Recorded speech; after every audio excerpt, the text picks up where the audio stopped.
La historia de Zeus comienza con una profecía aterradora. Cronos, su padre, había sido advertido de que uno de sus hijos lo destronaría. Obsesionado por el poder, el titán devoró a cada uno de sus hijos al nacer, encerrándolos en las tinieblas de su estómago. Pero Rea, su esposa, estaba decidida a salvar al último de sus vástagos. Con un plan audaz, engañó a Cronos dándole una piedra envuelta en pañales, mientras ocultaba al recién nacido Zeus en una cueva secreta. Así comenzó el exilio forzado del futuro rey del Olimpo. En las sombras del monte Ida, en Creta, el pequeño Zeus fue criado lejos de la mirada de su padre.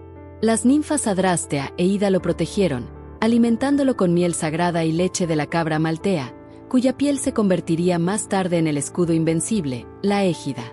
Para silenciar sus llantos y evitar que Cronos lo descubriera, los curetes, guerreros divinos, danzaban frenéticamente, golpeando sus lanzas contra los escudos. Este ritual no solo ocultó su presencia, sino que también marcó su destino como líder de una nueva era. Pero Zeus no era un niño común. Incluso en su infancia, mostraba señales de su poder divino. Cuentan las leyendas que, al jugar, generaba pequeñas tormentas eléctricas, asombrando a sus protectores. Un presagio de lo que vendría. Su educación estuvo a cargo de sabios y criaturas ancestrales, como la ninfa Melisa, quien le enseñó los secretos de la naturaleza, y el centauro Quirón, aunque brevemente, antes de que su verdadera naturaleza lo llamara a mayores desafíos. El momento crucial llegó cuando, ya adolescente, Zeus conoció la verdad sobre su familia. Metis, la titánide de la astucia, le reveló el destino de sus hermanos y la crueldad de Cronos. Consumido por la justicia y la venganza, ideó un plan audaz: disfrazarse de copero y servir a su padre una pócima que lo obligaría a vomitar a los dioses que había devorado. Así, Poseidón, Hades, Hera y los demás emergieron, listos para la guerra. Pero antes de enfrentar a Cronos, Zeus necesitaba aliados. Liberó a los hecatonquiros y a los cíclopes, monstruos que su padre había encarcelado por miedo a su fuerza. En agradecimiento, estos forjaron sus armas legendarias: el rayo, el tridente y el casco de la invisibilidad. Con estas herramientas y una estrategia impecable, Zeus lideró la rebelión que cambiaría el cosmos para siempre. Su infancia en las sombras había terminado. Ahora, el cielo sería su reino. Sin embargo, su crianza lo marcó profundamente. A diferencia de los titanes, que gobernaban con tiranía, Zeus aprendió desde niño el valor de la astucia y la lealtad. Pero también heredó el peligroso orgullo de su linaje, una semilla que, con los años, lo llevaría a cometer errores tan graves como los de Cronos. Su historia no era solo de triunfo, sino de advertencia. Hasta los dioses pueden caer por su propia ibris. Hoy, su nacimiento sigue siendo un símbolo de esperanza y rebelión. La cueva en Creta, donde se crió, era considerada sagrada, y muchos peregrinaban allí buscando bendiciones. Su infancia prohibida forjó al dios más poderoso del panteón griego, pero también dejó una pregunta flotando en el aire: ¿fue Zeus un libertador o simplemente otro tirano disfrazado de héroe? El conflicto que definiría el cosmos comenzó como un acto de rebelión divina. Zeus, liberando a sus hermanos del vientre de Cronos, desencadenó una furia que llevaría a la guerra más épica de la mitología. Los titanes, liderados por el implacable Cronos, representaban el viejo orden, un régimen de fuerza bruta y tiranía absoluta. Mientras tanto, los jóvenes dioses olímpicos personificaban el cambio, la estrategia y un nuevo código de poder. El Olimpo se convirtió en el campo de batalla donde se decidiría el futuro del universo. Los primeros combates fueron brutales, con los titanes aprovechando su tamaño colosal y fuerza primigenia. Océano, el titán de las aguas, inundó continentes enteros para ahogar a las fuerzas olímpicas, mientras Hiperión, la encarnación del sol, quemaba bosques y montañas con su luz abrasadora. Pero Zeus tenía una ventaja crucial: la inteligencia. Reclutó a los cíclopes, maestros herreros, quienes forjaron armas divinas capaces de igualar el poder titánico. El rayo de Zeus, el tridente de Poseidón y el casco de la invisibilidad de Hades nivelaron el campo de batalla. La estrategia de Zeus fue tan brillante como despiadada. Liberó a los hecatonquiros, monstruos de 100 brazos que Cronos había encarcelado por miedo, y los desató contra las filas titánicas. Estos gigantes, capaces de lanzar 100 rocas simultáneamente, sembraron el caos en las fuerzas enemigas. Mientras tanto, Hades, invisible gracias a su yelmo, infiltró las líneas titánicas para sabotear sus fortalezas. Cada movimiento estaba calculado para explotar la arrogancia de los titanes, quienes subestimaban la astucia de sus oponentes. El punto de inflexión llegó cuando Zeus convenció a algunos titanes de traicionar a Cronos. Prometeo, conocido por su ingenio, y su hermano Epimeteo cambiaron de bando, revelando debilidades clave en las defensas titánicas. Incluso Temis, titánide de la justicia, se unió a los olímpicos, prediciendo su victoria. Esta división interna fracturó la unidad de los titanes, demostrando que ni siquiera los inmortales eran invencibles ante la persuasión y la profecía. La batalla final, conocida como la Titanomaquia, duró 10 años de cataclismos continuos. Los relámpagos de Zeus partieron el cielo, mientras los terremotos de Poseidón hacían temblar la tierra. Los hecatónquiros arrancaron montañas para usarlas como proyectiles, y los cíclopes forjaban nuevas armas en medio del caos. Finalmente, Cronos y sus seguidores más leales fueron derrotados y arrojados al Tártaro, una prisión tan profunda que llevaría 9 días de caída llegar al fondo. Allí, encadenados por Hefesto, los titanes quedarían como un recordatorio del precio de desafiar a los dioses. Pero la victoria tuvo consecuencias inesperadas. Gea, la madre tierra, enfurecida por el trato a sus hijos los titanes, engendró a los gigantes, monstruos aún más terribles destinados a vengar a sus hermanos. Esto llevaría a otra guerra, la gigantomaquia, probando que el ciclo de violencia nunca terminaría. Zeus, ahora soberano, aprendió que gobernar era tan difícil como conquistar. Su reinado se basaría en un equilibrio frágil entre poder y sabiduría, entre el miedo y el respeto. El legado de esta guerra resonó por toda la mitología griega.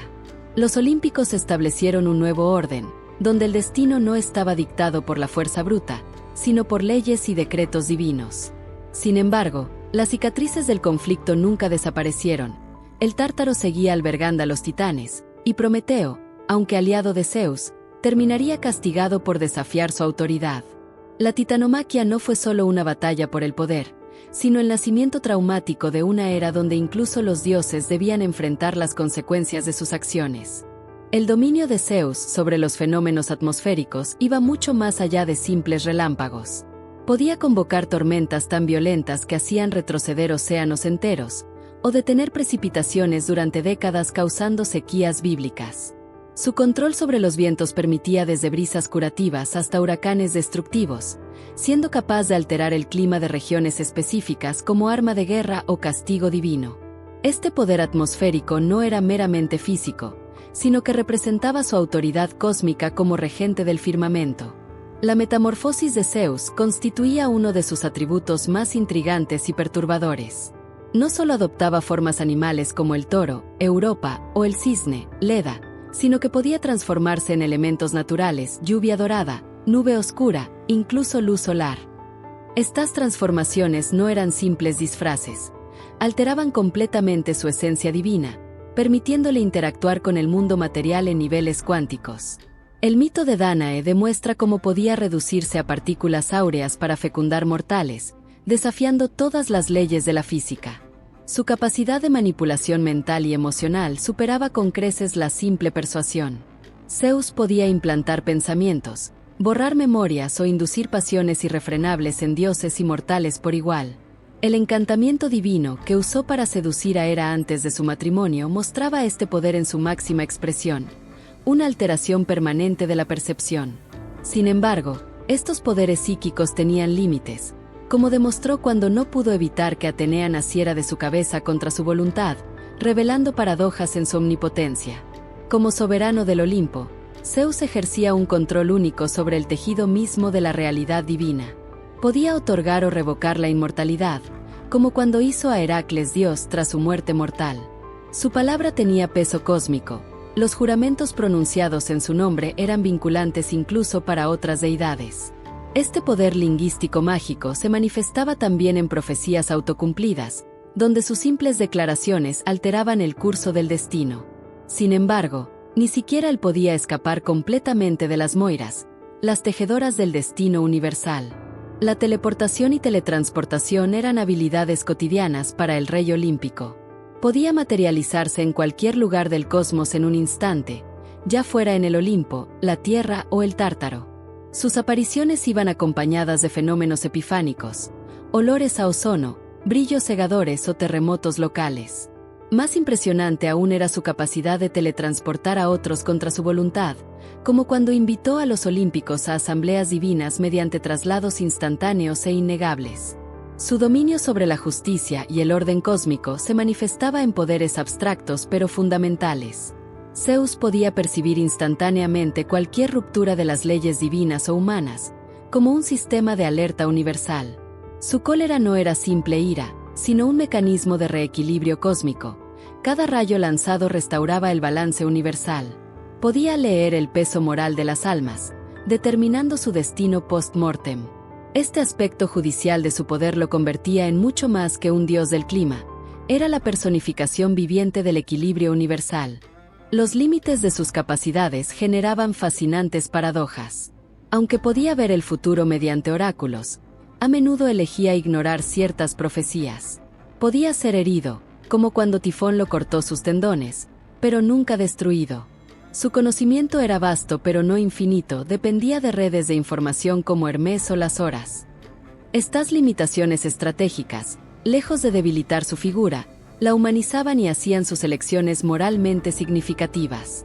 El poder de Zeus residía precisamente en esta combinación de capacidades sobrehumanas y decisiones muy humanas. Zeus, el padre de los dioses, escondía una naturaleza tan tempestuosa como los rayos que blandía. Su lujuria desenfrenada no conocía límites, llevándolo a violar, engañar y manipular a diosas, ninfas y mortales por igual. Transformado en animales, elementos naturales o incluso en otros seres humanos, su obsesión por poseer lo prohibido dejó un reguero de víctimas traumatizadas. Hera, su esposa, sufrió humillaciones públicas cada vez que descubría una nueva infidelidad, demostrando que ni la reina del Olimpo era inmune a su crueldad doméstica. El castigo desproporcionado era una de sus marcas registradas. Cuando Prometeo robó el fuego para la humanidad, Zeus lo condenó a una tortura eterna. Un águila devoraría su hígado cada día, regenerándose cada noche. Pero su venganza no se limitó al titán rebelde. También creó a Pandora y su famosa caja como castigo colectivo para todos los mortales. Estos actos revelaban un patrón sádico. Cualquier desafío a su autoridad, por noble que fuera, merecía un sufrimiento infinitamente mayor. Su manipulación del destino humano rayaba en lo psicopático. Durante la guerra de Troya, usó a los guerreros como piezas de ajedrez, alargando el conflicto por capricho aunque sabía el dolor que causaría. Cuando Ícaro voló demasiado cerca del sol, Zeus pudo haberlo salvado, pero eligió observar su caída como espectador. Estos juegos crueles demostraban que para él, los mortales eran meros juguetes temporales, prescindibles cuando dejaban de entretenerle. El nepotismo y favoritismo de Zeus corrompieron la justicia olímpica. Protegió a sus hijos ilegítimos como Heracles, mientras permitía que otros como Dioniso sufrieran persecuciones. Cuando Atenea nació de su cabeza, la convirtió en su favorita, generando celos patológicos entre las demás deidades. Este trato desigual envenenó las relaciones entre los dioses, sembrando discordia incluso en el sagrado Olimpo. Su incapacidad para ser un padre o líder ecuánime desencadenó incontables tragedias mitológicas. Sus arrebatos de ira eran legendarios e impredecibles. En una ocasión, colgó a Hera del cielo con cadenas doradas por conspirar contra él. Cuando la ninfa Calisto quedó embarazada por él, Hera la transformó en oso, y Zeus, lejos de protegerla, la convirtió en constelación para evitar problemas matrimoniales. Estos episodios mostraban su cobardía moral, poderoso para dominar, pero débil para asumir responsabilidades. La hipocresía de Zeus no tenía límites. Mientras exigía juramentos de fidelidad, él los rompía constantemente. Castigaba a mortales por orgullo, ibris, mientras él mismo actuaba con arrogancia divina. Condenó a Sísifo a empujar eternamente una roca por revelar sus infidelidades, no por el crimen en sí. Esta doble moral erosionaba su imagen de gobernante justo, revelando a un tirano que hacía leyes solo para beneficio propio. Tras su máscara de sabiduría, Zeus escondía profundas inseguridades. Su paranoia ante posibles rebeliones lo llevó a devorar a Metis, su primera esposa. La profecía sobre que su hijo lo destronaría lo obsesionó, repitiendo el mismo trauma que vivió con Cronos. Irónicamente, sus esfuerzos por evitar el destino lo convirtieron en el mismo monstruo que alguna vez combatió, demostrando que el poder absoluto corrompe absolutamente, incluso a los dioses.